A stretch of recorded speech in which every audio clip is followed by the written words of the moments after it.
সরকারি চাকরিজীবীদের জন্য বহুল প্রতীক্ষিত নতুন পে স্কেল অবশেষে আলোর মুখ দেখতে যাচ্ছে। দেশের সামষ্টিক অর্থনৈতিক পরিস্থিতির বিবেচনায় নিয়ে আগামী জুলাই মাস তথা 2026-27 অর্থ বছরের প্রথম দিন থেকে ধাপে ধাপে এই নতুন বেতন কাঠামো বাস্তবায়নের চূড়ান্ত সিদ্ধান্ত নিয়েছে সরকার। প্রধানমন্ত্রী তারেক রহমানের সভাপতিত্বে অর্থ মন্ত্রণালয়ের শীর্ষ নির্বাহীদের বৈঠকে এই সবুজ সংকেত দেওয়া হয়েছে।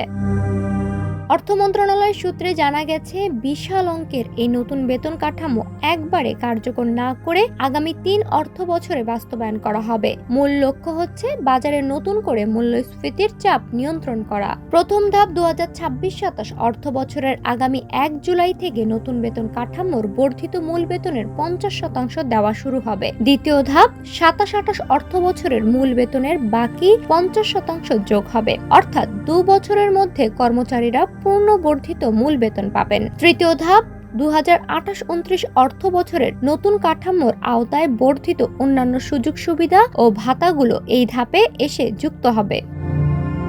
বর্তমানে 15 লাখ কর্মকর্তা কর্মচারী বেতন ভাতা বাবদ বরাদ্দ রয়েছে 85,000 কোটি টাকা। নতুন বেতন কাঠামো পুরোপুরি বাস্তবায়নে মোট লাগবে 1,06,000 কোটি টাকা এবং পেনশনদারদের জন্য লাগবে আরো প্রায় 25,000 কোটি টাকা।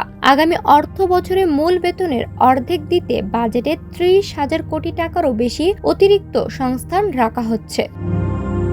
জাতীয় বেতন কমিশনের সুপারিশ অনুযায়ী গ্রেড ভেদে বেতন 100 থেকে 147% পর্যন্ত বাড়ছে। সর্বনিম্ন 20তম গ্রেডের মূল বেতন 8,250 টাকা থেকে বাড়িয়ে 20,000 টাকা এবং সর্বোচ্চ প্রথম গ্রেডের মূল বেতন 78,000 টাকা থেকে বাড়িয়ে 1,60,000 টাকা করার প্রস্তাব করা হয়েছে। সরকার গঠিত কমিটির সুপারিশ মেনে এই ধাপে ধাপে বাস্তবায়নের সিদ্ধান্ত একদিকে যেমন সরকারি চাকরিজীবীদের দীর্ঘদিনের প্রত্যাশা পূরণ করবে, অন্যদিকে দেশের সামগ্রিক অর্থনীতির স্থিতিশীলতা বজায় রাখতে সাহায্য করবে।